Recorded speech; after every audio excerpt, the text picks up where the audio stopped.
தேவ செய்தியின் வேளையாக இருக்கிறது. நாங்கள் செய்திக்காக ஜெபிப்போம். கிருபையுள்ள இயேசு சுவாமி, இந்த காலை பொழுதிலே சபையாக உம்மிடத்திலே வந்திருக்கிறோம் ஆண்டவரே. அப்பா, அடியேனை மறைத்து உம்முடைய வார்த்தை இந்த இடத்திலே வரட்டும் என்று ஜெபிக்கிறேன். அப்பா, ஒவ்வொரு பிள்ளைகளுடைய இருதயத்திலும் அந்த வார்த்தையானது இருந்து உம்முடைய வருகை வரை அது கிரியை செய்யட்டும் என்று ஜெபிக்கிறேன். அப்பா, வேதம் சொல்கிறது, என்னுடைய வார்த்தை புறப்படும் பொழுது அது மீண்டும் சும்மா திரும்பி வராது என்று வேதம் சொல்கிறது. அப்படியாக இந்த வார்த்தை இந்த பிள்ளைகளுடைய வாழ்க்கையிலே கிரியை செய்யட்டும், அவர்கள் ஆசீர்வாதத்தை பெற்றுக்கொள்ளட்டும் என்று ஜெபிக்கிறேன். உமது கரத்துக்குள்ளாக ஒவ்வொரு பிள்ளைகளையும் ஒப்புக் கொடுக்கிறேன். இயேசுவின் நாமத்திலே பிதாவே, ஆமென். இப்போ கிறிஸ்தவ வாழ்க்கை என்பது ஒரு ஓட்டப்போட்டி, ஒரு ஓட்டம், ஒரு ரேஸ். அப்போது இந்த ரேஸ் ஒரு ஷார்ட் ரன் அல்ல, அதாவது சடுதியாக ஓடி முடிக்கின்ற ஒரு ஓட்டம் அல்ல. இது எங்களுடைய வாழ்நாள் முழுவதும் நாங்கள் ஓடுகின்ற ஓட்டம். அதாவது இது ஒரு மரத்தன் ஓட்ட போட்டி மாதிரி, இது ஒரு மரதன் ஓட்டம்.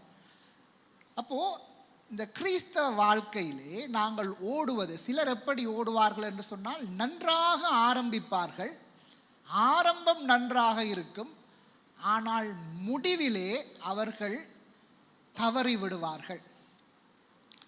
சிலர் எப்படி ஆரம்பிப்பார்கள் என்று சொன்னால், ஆரம்பம் கொஞ்சம் அப்படி இப்படி இருந்தாலும் கடைசியிலே என்ன நடக்கும், அவர்கள் அந்த சரியான அந்த ஸ்பிரிட்டுக்கு அதை சரியாக ஓடி முடிப்பார்கள். சிலர் எப்படியாக இருப்பார்கள் என்று சொன்னால், ஆரம்பம் சரியாகவே இருக்காது, தலைகீழாக இருக்கும், ஆனால் அவர்கள் அந்த ட்ரெக்குக்கு வந்ததும் அவர்கள் அதை அப்படியே சரியாக பிடித்து கடைசி வரை சரியாக ஓடி முடிப்பார்கள். இப்போ 3 விதமாக இந்த ஓட்டத்தை, கிறிஸ்தவ ஓட்டத்தை இன்றைக்கு கிறிஸ்தவர்கள் ஓடிக்கொண்டிருக்கிறார்கள். அப்போ பவுல் சொல்கிறார், எபிரேயர் 12ஆம் அதிகாரம் 1வது வசனத்திலே, எபிரேயர் 12:1, ஆகையால் மேகம் போன்ற இத்தனை திரளான சாட்சிகள் நம்மை சூழ்ந்து கொண்டிருக்க, பாரமான யாவற்றையும் நம்மை சுற்றி நெருக்கி நிற்கிற பாவத்தையும் தள்ளிவிட்டு விசுவாசத்தை துவக்குகிறவரும் முடிக்கிறவருமாயிருக்கிற இயேசுவை நோக்கி நமக்கு நியமித்திருக்கிற ஓட்டத்திலே பொறுமையோடு ஓடக் கடவோம். அப்போ பவுல் என்னத்தை சொல்கிறார் இந்த வசனத்திலே என்று சொன்னால், மேகம் போன்ற இத்தனை திரளான சாட்சிகள் நம்மை சூழ்ந்து கொண்டிருக்க, அதாவது வேதத்திலே ஆண்டவர் நிறைய பேருடைய ஓட்டத்தை அங்கே வைத்திருக்கிறார். அவர்கள் எப்படி தொடங்கினார்கள், எப்படி முடித்தார்கள் என்கின்ற உதாரணங்கள் இந்த வேதத்திலே இருக்கிறது. அப்போது எத்தனையோ நல்ல சாட்சிகள், அதாவது அவர்கள் எப்படி தங்களுடைய ஓட்டத்தை ஓடி முடித்தார்கள் என்று. அப்போ அந்த நல்ல சாட்சிகள் நமக்கு இருக்கிறது. அப்போ அவர்கள் எப்படி ஓடினார்களாம், நம்மை சுற்றி பாரமான யாவற்றையும் ஒரு பக்கம் தள்ளி வைத்துவிட்டு, இன்றைக்கு நம்மளை எடுத்துக்கொள்வோம். எங்களுக்கு பாரமான காரியங்கள் என்ன? என்னுடைய எதிர்காலம் எப்படி இருக்குமோ, என் பிள்ளைகளுடைய எதிர்காலம் எப்படி இருக்குமோ, இந்த இலங்கை நாட்டிலே நாங்கள் எப்படித்தான் வாழப்போகிறோமோ, எனக்கு ஒரு வேலை கிடைக்குமா, எனக்கு திருமணம் ஆகுமா, எனக்கு பிள்ளை பிறக்குமா, எனக்கு இந்த நோயிலே இருந்து சுகம் வருமா, இது எங்களுடைய பாரங்கள். அப்போ இந்த பாரங்களை எல்லாம் தள்ளி வைத்துவிட்டு அடுத்தது சொல்கிறார், நம்மை சுற்றி நெருங்கி நிற்கிற பாவத்தையும் தள்ளிவிட்டு. அப்போ பாவம் எங்களுக்கு தெரியும் எது பாவம் என்று வேதத்திலே இருக்கிறது. அப்போ இந்த பாவமான காரியங்கள் அது உலகத்திலே இருந்து வருகின்ற காரியங்கள். அப்போ உலக காரியங்கள் தான் அநேகமானவை பாவமான காரியங்கள். வேதம் சொல்கிறது, 1 யோவான் 2:16 இந்த பாவத்தை எடுத்துக்கொண்டோம் என்று சொன்னால் 3 விஷயத்துக்குள்ளாக இந்த பாவத்தை அடக்கி விடலாம். வேதம் சொல்கிறது, ஏனெனில் மாம்சத்தின் இச்சையும் கண்களின் இச்சையும் ஜீவனத்தின் பெருமையுமாகிய உலகத்தில் உள்ளவைகள் எல்லாம் பிதாவினால் உண்டானவைகள் அல்ல. அவைகள் உலகமும் அதன் இச்சையும் அவைகள் உலகத்தினால் உண்டானவைகள் அல்ல. அவைகள் உலகத்தினால் உண்டானவைகள், அவைகள் பிதாவினால் இருந்து வரவில்லை, உலகத்தினால் உண்டானவைகள். அப்போ இந்த பாவத்திற்கு அடிப்படை காரணமே இந்த மாமிச இச்சை, கண்களின் இச்சை, ஜீவனத்தின் பெருமை. அப்போ அது அழகாக என்ன சொல்வதென்று சொன்னால், மண்ணாசை, பண ஆசை, பொன்னாசை, பெண்ணாசை, இதெல்லாம் அதற்குள்ளாக வரும். அப்போ வேதத்திலே இப்படிப்பட்டவர்கள் நிறைய பேரை நாங்கள் பார்க்கிறோம். இந்த இச்சைகளினால் விழுந்து அவர்களுடைய ஓட்டத்தை தவறவிட்டவர்கள் எத்தனையோ பேர். அப்போ இந்த பாவமான காரியங்களை எங்களை நெருக்க விடக்கூடாது. அவற்றை ஒரு புறம் தள்ளி வைத்துவிட்டு விசுவாசத்தை தொடக்குகிறவரும் முடிக்கிறவருமாகிய இயேசுவை நோக்கி மட்டும் எங்களுடைய பார்வை இருக்க வேண்டும். இந்த வருடத்தின் வாக்குத்தத்தம் என்ன?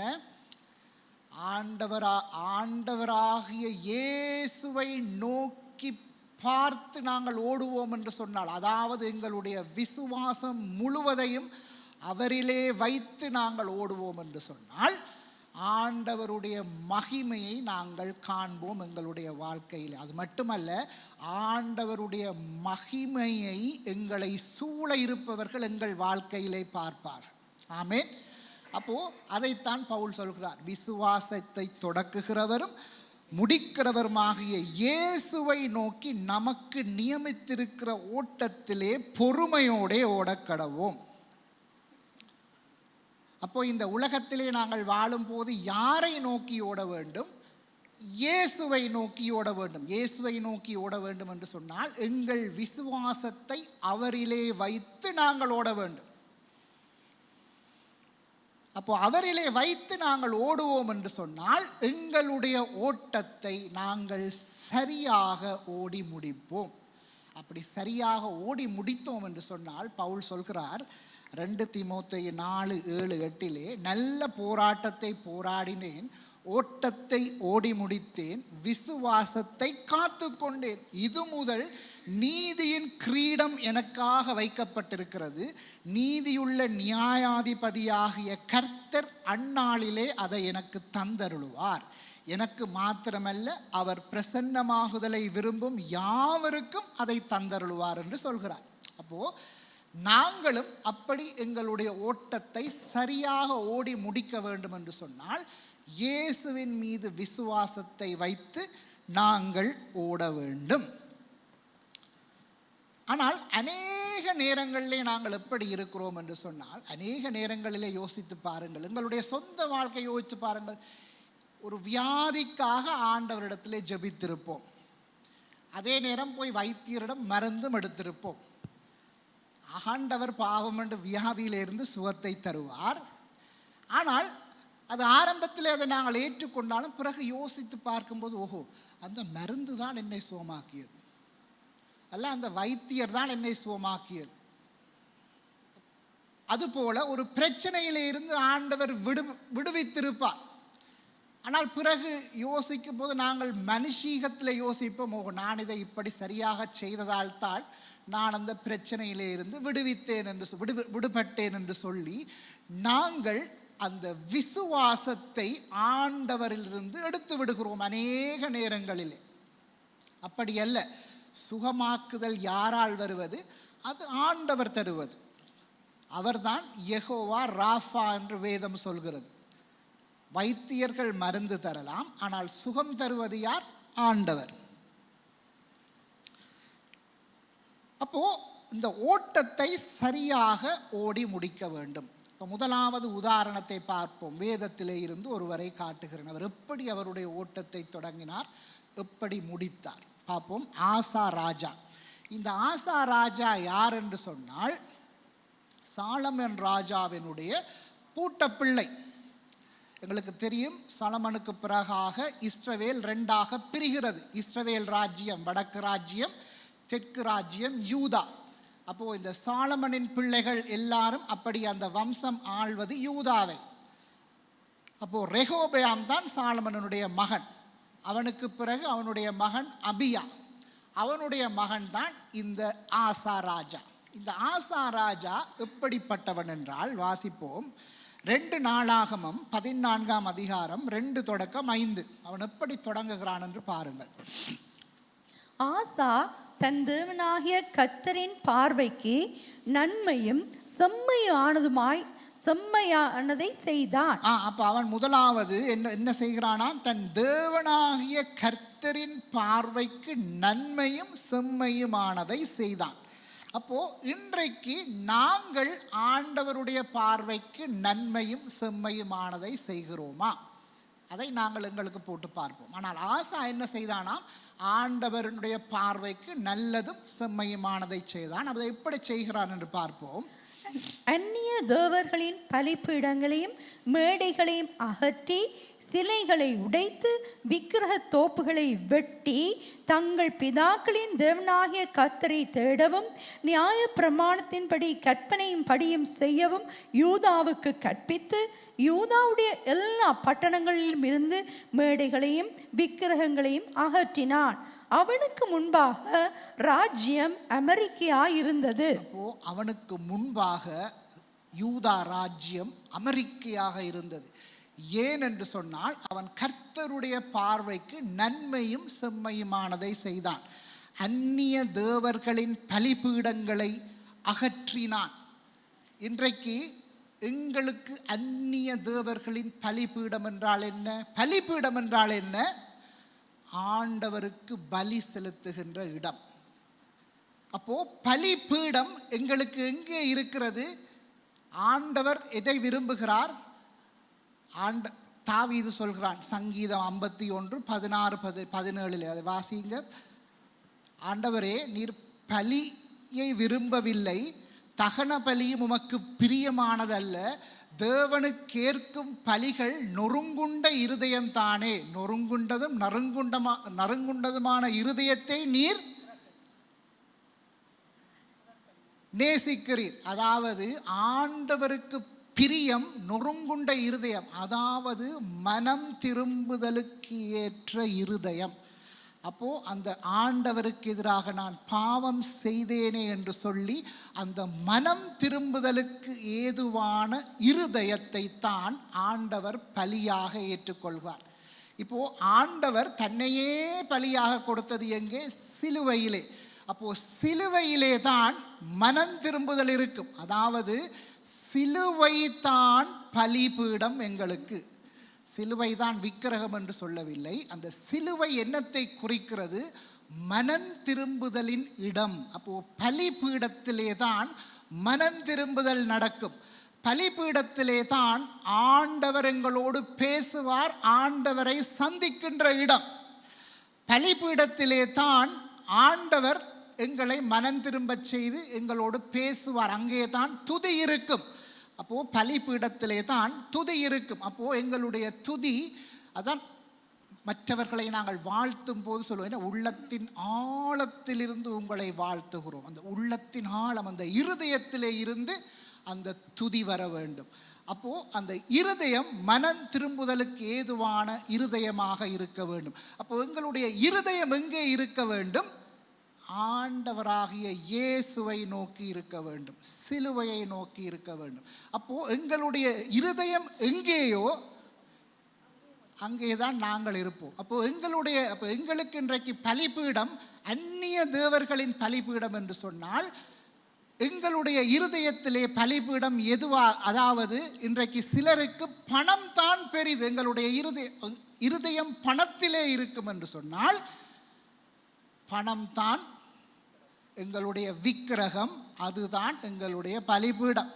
சிலருக்கு தொழில், செய்யும் தொழிலே தெய்வம் என்று உலகம் சொல்கிறது. செய்யும் தொழிலே தெய்வம் என்றால் கர்த்தர் அடித்து போடுவார்.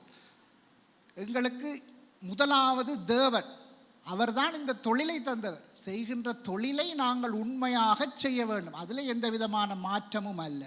ஆனால் செய்யும் தொழிலே தெய்வம் என்றால் பிழை. அப்போ சிலருக்கு தொழில் தான் முக்கியம். அநேகர் சண்டேஸ்ல வரமாட்டார்கள். ஏன்? ஓவர் டைம், வேலை, பணம். சிலர் அநேகருக்கு மனுஷர்கள் தான் விக்கிரகம். அநேகர் என்ன செய்வார்கள்? ஒரு பிரச்சனை வருகிறது, ஒரு பணப்பிரச்சனை வருகிறது என்று சொன்னால் எங்கே போக வேண்டும்? ஆண்டவரிடம் போக வேண்டும். ஆனால் அநேகர் யோசிப்பார்கள், யாரிடம் போனால் காசை வாங்கலாம். அப்போ அதாவது சிந்தனை, மனித மாமிசம் எங்கே மனிதர் மீது விசுவாசத்தை திருப்பும், பணத்தின் மீது விசுவாசத்தை திருப்பும். ஆனால் வேதம் தெளிவாக சொல்கிறது, ஆண்டவர் மீது விசுவாசத்தை வைத்து ஓட வேண்டும். இந்த ஆசா ராஜா என்ன செய்தான்? அவன் அந்நிய தெய்வங்களின் பலிபீடத்தை எல்லாம் அடித்து உடைத்தான். விக்கிரகங்கள் எல்லாவற்றையும் அடித்து உடைத்தான். வேதம், அன்றைக்கு ஆலயம் இருந்தது, அங்கே தேவன் இருந்தார். வேதம் சொல்கிறது, 1 கொரிந்தியர் 6ஆம் அதிகாரம் 19வது வசனம், வாசிக்க வேண்டாம். நீங்களே ஆலயமாக இருக்கின்றீர்கள், நான் உங்கள் இருதயத்திலே வாசம் செய்கிறேன். அப்போ இன்றைக்கு ஆலயம் யார்? நாங்கள் தான் ஆலயம். ஆசா தேசத்தை சுத்தப்படுத்தினான். நாங்கள் எங்களுடைய இருதயத்தை எங்களுடைய உடலை சுத்தப்படுத்த வேண்டியவர்களாக இருக்கிறோம். அந்த அந்நிய தேவர்களுடைய பலிபீடங்கள், அதாவது உயர்ந்த பிளேசஸ், அதாவது பண ஆசை, பணம், அதாவது ஆண்டவருக்கு முதலிடம் கொடுக்காமல் எது முதலாவதாக எங்களுடைய இருதயத்தில் இருக்கிறதோ அதுதான் அந்த உயர்ந்த இடங்கள், பலிபீடங்கள் அல்லது விக்கிரகங்கள். சிலர் அதிகாலையில் எழுந்ததும் வேதம் சொல்கிறது தேவனை தேட வேண்டும் என்று சொல்லி. ஆனால் அநேகமானவர்கள் அதிகாலையில் எழுந்ததும் என்னத்தை? நியூஸை பார்ப்பார்கள். பழங்காலத்தில் என்ன? நியூஸ் பேப்பரை வாங்கி பார்ப்பார்கள். இப்போது என்ன? ஃபோனை தட்டி ஃபேஸ்புக்கில் என்ன நியூஸ், வாட்ஸ்அப்பில் என்ன நியூஸை பார்ப்பார்கள். அப்போது அந்த இருதயத்திலே அங்கே முதலாவதாக இருக்கிறது செய்தி. அப்போது ஆசா அந்த பலிபீடங்கள் எல்லாவற்றையும் அடித்துடைத்து தேசத்தை சுத்தப்படுத்தினான். நாங்கள் அப்படியான பலிபீடங்களை எங்களிலே இருந்து அகற்றி எங்களை சுத்தமாக்க வேண்டியவர்களாக இருக்கிறோம். அடுத்தது அவன் என்ன செய்தானாம்? 4ஆம் வசனம், தங்கள் பிதாக்களின் தேவனாகிய கர்த்தரை தேடவும் நியாய பிரமாணத்தின்படியும் கற்பனையின்படியும் செய்யவும் யூதாவுக்கு கற்பித்து. அவன் வேதத்தை கற்பித்தான் மக்களுக்கு, நியாய பிரமாணத்தை கற்பித்து அதன்படி நடக்கவும் செய்தானாம். பாருங்கள், இன்றைக்கு நாங்கள் இந்த வேதத்தை எங்களுடைய பிள்ளைகளுக்கு சொல்லிக் கொடுக்கிறோமா? அதன்படி நடக்க வேண்டும் என்று சொல்கிறோமா? ஆசா அதை அந்த தேசத்துக்கு செய்தான். அநேகர் பார்க்கின்ற பார்வை, வேதம் எனக்கே தெரியாது, நான் என்றென்று பிள்ளைகளுக்கு சொல்லி கொடுப்பது, அப்படித்தான் பார்க்குறீங்க. அதனால்தான் சபையிலே வேதம் போதிக்கப்படுகிறது, பைபிள் ஸ்டடீஸ் வைக்கப்படுகின்றது. அநேகர் அதிலே கலந்து கொள்வதில்லை. அப்போ இது ஏன் முக்கியம்? ஆசா என்ன செய்தான்? கர்த்தருடைய இருதயத்திற்கு செம்மையானதும் நன்மையுமானதை செய்தான். அப்போ இது எல்லாம் ஆண்டவருக்கு விருப்பம் ஐயா, அதைத்தான் வேதம் சொல்கிறது. அப்போ எங்களுடைய பிள்ளைகளுக்கு நாங்கள் வேதத்தை சொல்லிக் கொடுப்போம். எங்களுடைய பிள்ளைகளுக்கு வேதத்தின்படி நடக்க நாங்கள் கற்றுக் கொடுப்போம். எங்களுடைய சபையில் உள்ளவர்களுக்கு நாங்கள் வேதத்தை சொல்லிக் கொடுப்போம், அதன்படி நடக்க சொல்லுவோம்.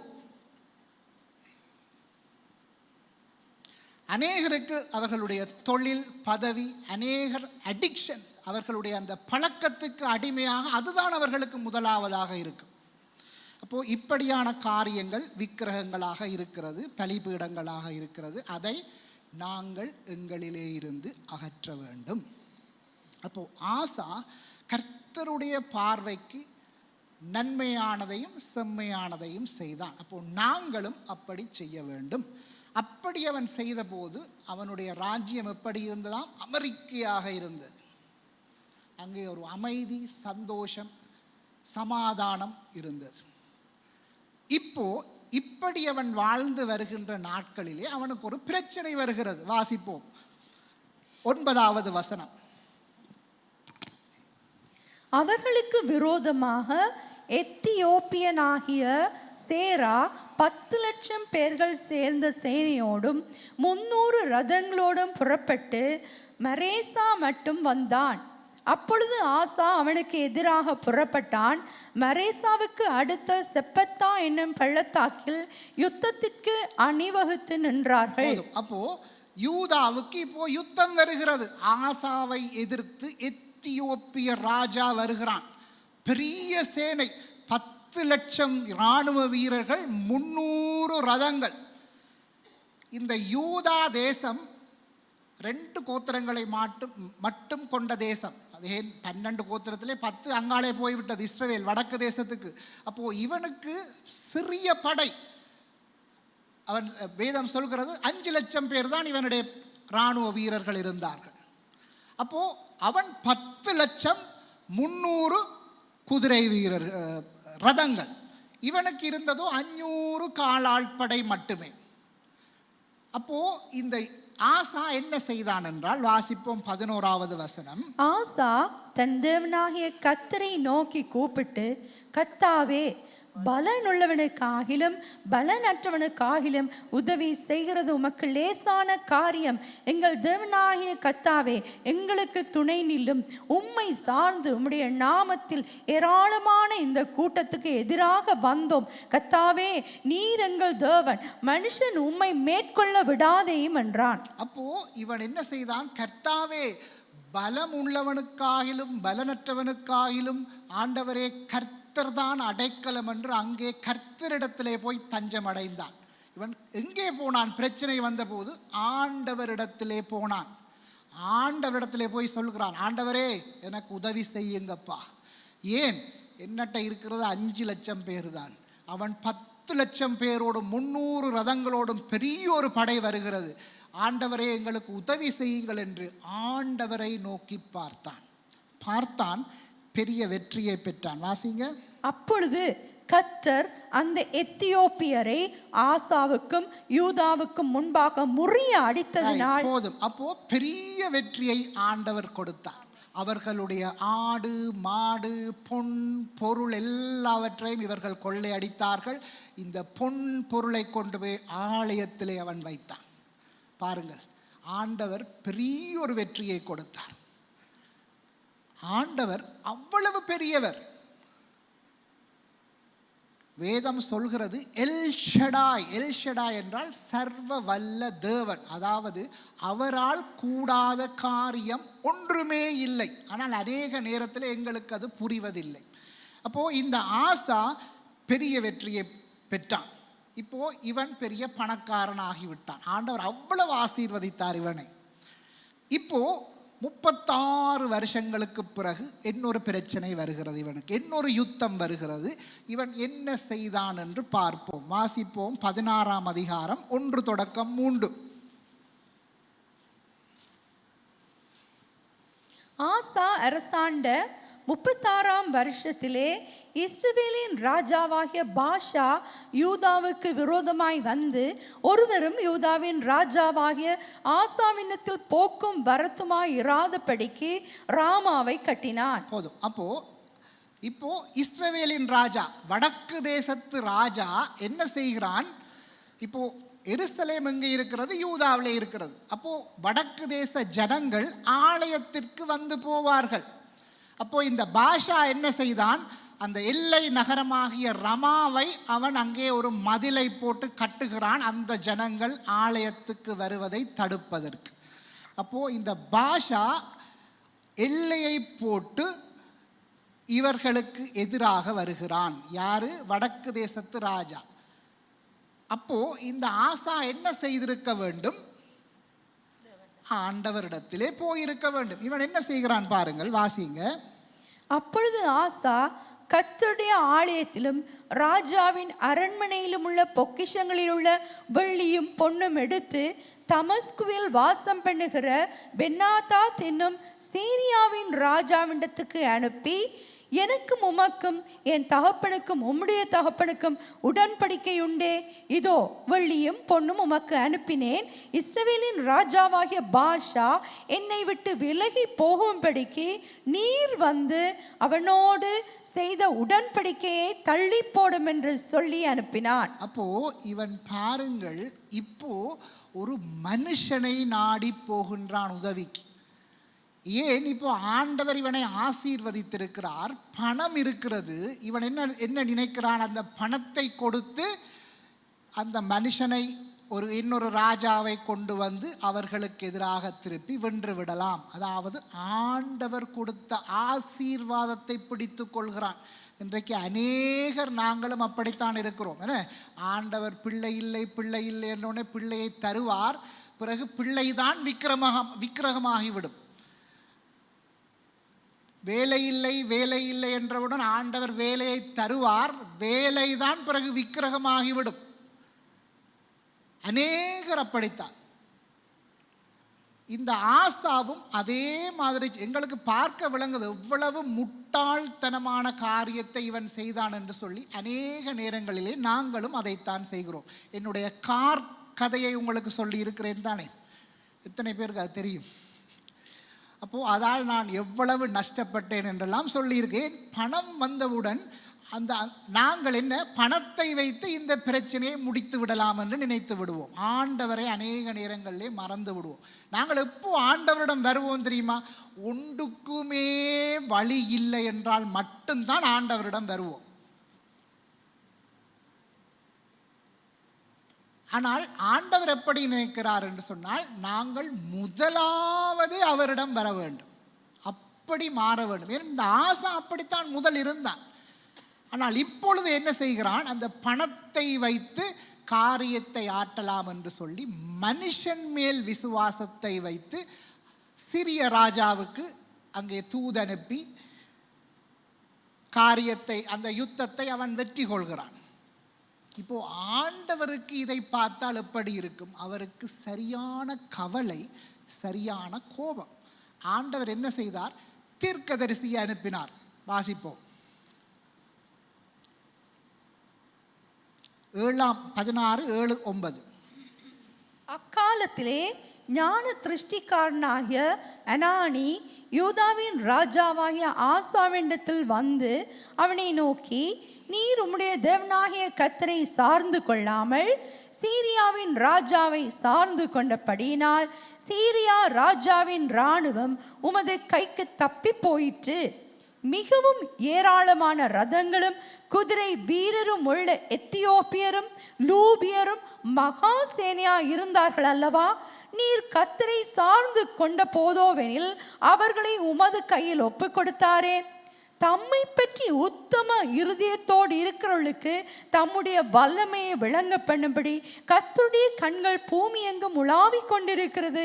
இந்த விஷயத்தில் மதி இல்லாதவராய் இருந்தீர், முட்டாளாயிருந்தீர். எங்களுக்கு பார்க்க தெரியுதானே இவன் முட்டாளா இருந்தான் என்று சொல்லி. அப்படித்தான் அநேக நேரங்களில் நாங்களும் இருக்கிறோம். தீர்க்கதரிசி வந்து சொல்ல, இந்த விஷயத்திலே நீர் மதி இல்லாதவராயிருந்தீர், ஆகையால் இது முதற்கொண்டு உமக்கு யுத்தங்கள் நேரிடும் என்றான். அப்போ ஆண்டவர் தீர்க்கதரிசியை அனுப்பி சொல்கிறார், ராஜாவே நீ செய்தது பிழை. அந்த பெரிய எத்தியோப்பிய இராணுவம் வந்த போதோ நீ என்ன செய்தாய்? கர்த்தரிலே விசுவாசம் வைத்து கர்த்தரிடத்தில் வந்தாய். கர்த்தர் உன்னை அந்த யுத்தத்திலே வெற்றி கொள்ளச் செய்தார். ஆனால் நீயோ இப்ப என்ன செய்தாய்? சீரிய ராஜாவை நம்பி அவன் மேல் சார்ந்தாய். இது முதல் கொண்டு உன் வாழ்நாளிலே உனக்கு யுத்தங்கள் தான் இருக்கும் என்று சொல்ல, இவன் என்ன செய்திருக்க வேண்டும்? மனம் திரும்பி ஆண்டவரிடம் மன்னிப்பு கேட்டிருக்க வேண்டும். ஆனால் இவன் தாவீது ராஜா என்ன செய்தான்? ஒரு பிரச்சனை வந்த போது அந்த பத்சேபாள் விஷயத்திலே நாத்தான் வந்து சொல்லும் பொழுது, இதை 2 கிழமைக்கு முன்பதாக ஒரு போதகர் வந்து அந்த செய்தி எடுத்தார். அப்படித்தானே? அங்கே நியூயார்க் மியூசியத்திலே, பைபிள் மியூசியத்திலே அதை அங்கே காட்சிப்படுத்தி வைத்திருந்தார்களாம். என்ன? தாவீது சிங்காசனத்திலே அமர்ந்திருக்கிறான். அப்போ நாத்தான் வந்து சொல்கிறானாம். என்னென்று சொல்கிறான்? அதாவது ஒரு பணக்காரனுக்கு நிறைய ஆடுகள் இருந்தது, ஒரு ஏழைக்கு ஒரே ஒரு ஆடு தான் இருந்தது. இப்போ ஒருத்தர் விருந்துக்கு வரும் பொழுது தாவீதில் அந்த பணக்காரன் என்ன செய்தானாம், தன்னுடைய ஆட்டை எடுத்து அவனுக்கு விருந்து பண்ணாமல் அந்த ஏழை மனிதனுக்கு இருந்த அந்த ஒரே ஆட்டை எடுத்து அதை கொலை செய்து விருந்து வைத்தான். இப்போ தாவீதுக்கு கோபம் வந்தது. என்ன, அப்படி செய்தவன் யார், அவனை கொல்ல வேண்டுமே என்று சொல்லி தாவீது கேட்கிறான் நாத்தானை. அப்போ நாத்தான் சொல்றான், அப்படி செய்தது நீர்தான் என்று சொல்லி அவனுடைய பிழையை சுட்டி காட்டின போது தாவீது என்ன செய்தானாம், அப்படியே அந்த சிங்காசனத்திலே இருந்து உருண்டு உருண்டு உருண்டு வந்து கீழே விழுந்து அப்படியே ஆண்டவரிடத்திலே இருந்து அழுது அழுது மன்னிப்பு கேட்டான். அதை அப்படியே அங்கே காட்சிப்படுத்தி இருந்தார்களாம். ஆனால் ஆசா ராஜா என்ன செய்தான், இவன் இப்பத்தையான் லேட்டஸ்ட் சபை மாதிரி, அதாவது யாரையாவது போய் பிரதர் நீங்கள் பிழை செய்கிறீங்க, நீங்கள் திருந்த வேணும், சிஸ்டர் நீங்கள் பிழை செய்கிறீங்க திருந்த வேணும் என்று சொன்னால் என்ன செய்வோம், இவன் யார் எனக்கு சொல்ல, ஃபோனில் நம்பரையும் பிளாக் பண்ணி விடுவோம், கால் பண்ணவும் முடியாது. அதே தான் இவன் என்ன செய்தான், அந்த தீர்க்கதரிசியை பிடித்து ஜெயிலிலே போட்டான். நல்ல ராஜா, பாருங்க வாசிங்க. அதிநிமித்தம் ஆசா ஞான திருஷ்டிக்காரன் மேல் சினந்து கடுங்கோபம் கொண்டு அவனை காவல் அறையிலே வைத்தான். இதெல்லாமலும் அக்காலத்தில் ஜனங்களுக்குள் சிலரை கொடூரமாய் நடப்பித்தான். ஆசா ராஜா அவனுடைய ஓட்டத்தை பாதியிலே பிழையாக முடித்து கொண்டான். அவன் மனம் திரும்பவில்லை, அவன் ஆண்டவரிடம் திரும்பி வரவே இல்லை. கடைசியிலே ஆண்டவர் அவனுக்கு ஒரு வியாதியை கொடுத்தார், காலிலே ஒரு வலி. அவன் அந்த நேரமும் ஆண்டவரிடம் வரவில்லை, வைத்தியர்களை நாடி போனான் என்று வேதம் சொல்கிறது. வாசித்து பாருங்கள் வீட்டை போய். அப்போ அவன் தன்னுடைய ஓட்டத்தை சரியாக தொடங்கினான், தவறாக பரிதாபமாக முடித்து கொண்டான். அப்போ அவனுடைய இந்த ஓட்டம், அவனுடைய வாழ்க்கை எங்களுக்கு ஒரு பாடம். நாங்களும் அதே தவறை விட்டுவிடக்கூடாது. ஆசாவினுடைய வாழ்க்கை எங்களுக்கு ஒரு பாடம். இப்போ இன்னொரு மனிதனை காட்டுகிறேன். இது யார் என்று சொன்னால் ஆபிரகாம். ஆபிரகாம் அவனுடைய வாழ்க்கை ஆரம்பிக்கும் பொழுது எப்படி ஆரம்பிக்கிறான் என்று பார்ப்போம். ஆதியாகமம் 12 வாசிக்க வேண்டாம், 12:1 ஆண்டவர் சொல்கிறார் என்ன, நீ உன் தேசத்தையும் இனத்தையும் உன் தந்தை வீட்டார் எல்லாரையும் விட்டுவிட்டு நான் புறப்படுகின்ற தேசத்துக்கு வா என்ற அந்த சத்தத்தை கேட்டு அவன் அதை விசுவாசித்து புறப்பட்டான். அவன் விசுவாசித்து புறப்பட்டான். பாருங்கள் அவனுடைய விசுவாசம். ஆனால் கடைசியிலே வாக்குத்தத்தம் பண்ணப்பட்ட தேசத்துக்கு வந்தான். வந்ததும் இவனுக்கு பிரச்சனைகள் வந்தது. என்ன, முதலாவது பஞ்சம் வந்தது. பஞ்சம் வந்தவுடன் இவன் என்ன செய்தான், ஆண்டவரை கேட்டு இருக்க வேண்டும், அப்படித்தானே. ஆண்டவரே பஞ்சம் வந்து விட்டது, சாப்பிட ஒன்றுமில்லை. இவன் என்ன செய்தான், எகிப்துக்கு தானாகவே தவறான முடிவெடுத்து எகிப்துக்கு போனான். எகிப்துக்கு போனது மட்டுமல்ல, அங்கே போய் என்ன சொல்கிறான், பொய் சொல்கிறான். என்ன, சாராள் என்னுடைய மனைவி அல்ல சகோதரி என்று சொல்லி, பார்வோன் தன்னை கொன்று விடுவான் என்று சொல்லி. அப்போ இவன் ஆண்டவரிலே விசுவாசத்தை வைத்து வந்தான். ஆனால் அவனுடைய வாழ்க்கை நடுவிலே என்ன, அந்த விசுவாசம் கொஞ்சம் ஆட்டம் கண்டது, சறுக்கல்கள் இருந்தது அவனுடைய வாழ்க்கையிலே. பொய் சொன்னான். பிறகு சாராளினுடைய சொல்லை கேட்டு ஆகாரை திருமணம் முடித்து இஸ்மவேலை பெற்றுக்கொண்டான். ஆண்டவருடைய திட்டத்துக்கு எதிராக செய்தான்.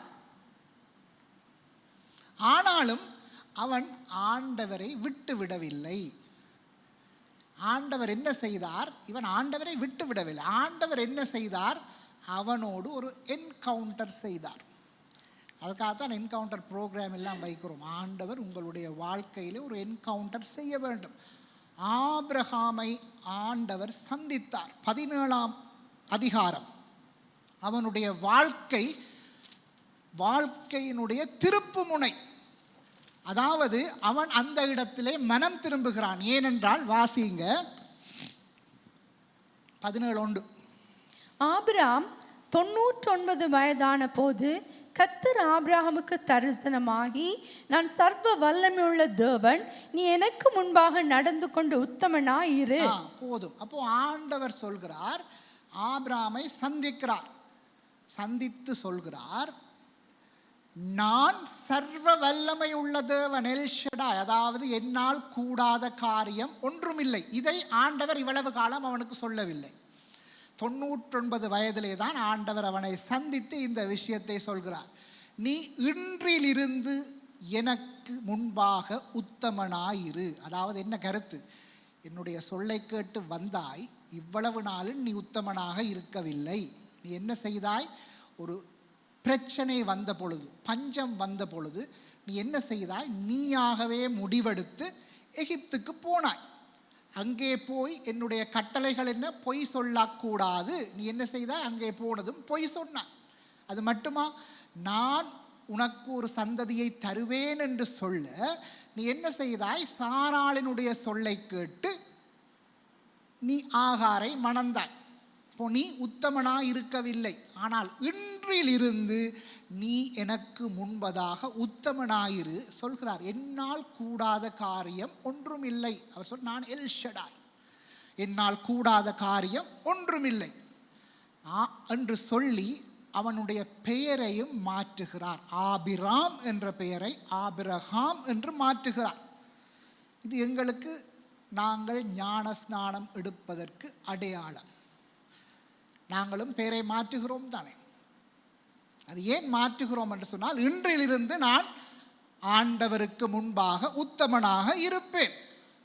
எங்கே உத்தமனாக இருந்திருக்கிறோம்? யோசிச்சு பார்ப்போம். ஆனால் ஆண்டவர் அதை விரும்புகிறார். ஆபிரகாமினுடைய வாழ்க்கையிலே அன்றைய நாள் அவன் மாறினான். அதற்கு பிறகு நீங்கள் வேதத்தை வாசித்து பார்த்தால் தெரியும், அவன் ஒரு இடத்திலும் தவறு விடவில்லை. ஆண்டவர் சொல்கிறார், இப்போ ஈசாக்கு பிறக்கிறான், நீ உன்னுடைய ஏகசுதனும் ஒரே புத்திரனுமாகிய ஈசாக்கை கொண்டு போய் பலியிடு என்று சொன்ன பொழுது ஆபிரகாம் அப்படியே கீழ்ப்படிந்தான். ஏன்? அந்த விசுவாசம். இப்போ அவனுக்கு தெரியும், நான் பார்க்கிற தேவன் யார்? அவர் சர்வ வல்ல தேவன். அவரே சொல்லி இருக்கிறார். அப்போ அவனுக்கு தன்னுடைய தேவன் யார் என்பது இப்பொழுது தெரியும். அவனுக்கு அவனுடைய ஓட்டம் இயேசுவை பார்த்து ஓடுகின்ற ஓட்டமாக இருந்தது. அதிலே இருந்து அவனுடைய வாழ்க்கை மாறியது. ஆண்டவர் என்ன செய்தார்? ஜாதிகளுக்கு அவனை தந்தையாக்கினார். விசுவாசத்தின் தந்தையானான். ஆண்டவருடைய நண்பன் என்று அழைக்கப்பட்டான். பாருங்கள், ஆபிரகாம் ஸ்டார்ட் கொஞ்சம் அப்படி இப்படி இருந்தாலும் அவன் என்ன செய்தான்? மனம் திரும்பினான். இடையிலே வந்த சறுக்கல்களுக்காக அவன் தேவனை சந்தித்த பொழுது மனம் திரும்பினான். கடைசியிலே சரியாக ஓடி முடித்தான். இதுதான் ஆபிரகாம். அப்போ ஆசாவினுடைய வாழ்க்கை எங்களுக்கு கற்றுத்தரும் பாடம் என்ன? ஆண்டவரை விட்டு விலகி போனால் முடிவு பரிதாபம்.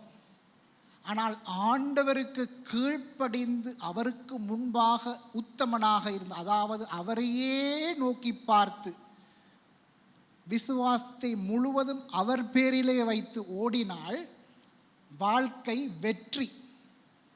விசுவாசத்தின் தந்தை, ஆண்டவருடைய நண்பன், ஜாதிகளின் தந்தை, ஆண்டவருடைய மகிமை அவனுடைய வாழ்க்கையிலே வெளிப்பட்டது. அதுபோலதான் பவுலினுடைய தொடக்கம் எப்படி இருந்தது? சபையை கொன்றவன், துன்பப்படுத்தினவன், அதாவது ஆண்டவருக்கு எதிரானவன். சபையை துன்பப்படுத்தினவர் தான் இந்த சவுல்.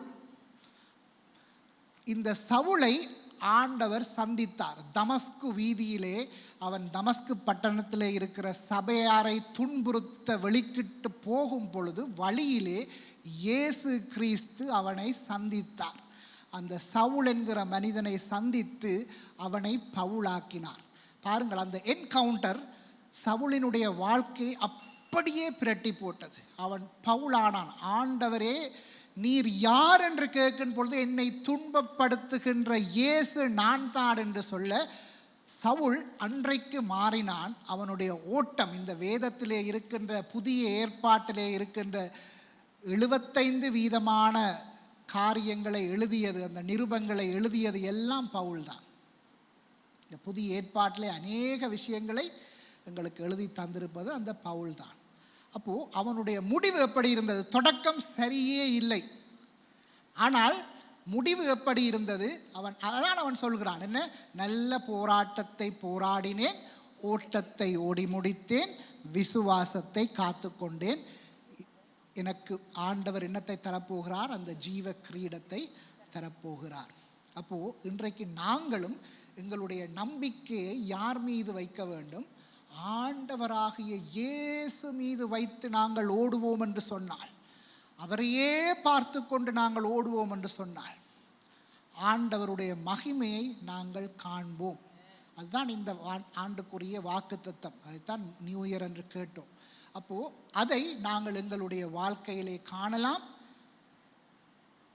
ஆண்டவருடைய மகிமையை எங்கள் வாழ்க்கையிலே மற்ற ஜனங்களும் கண்டு ஆண்டவரை மகிமைப்படுத்துவார்கள். ஆமென்.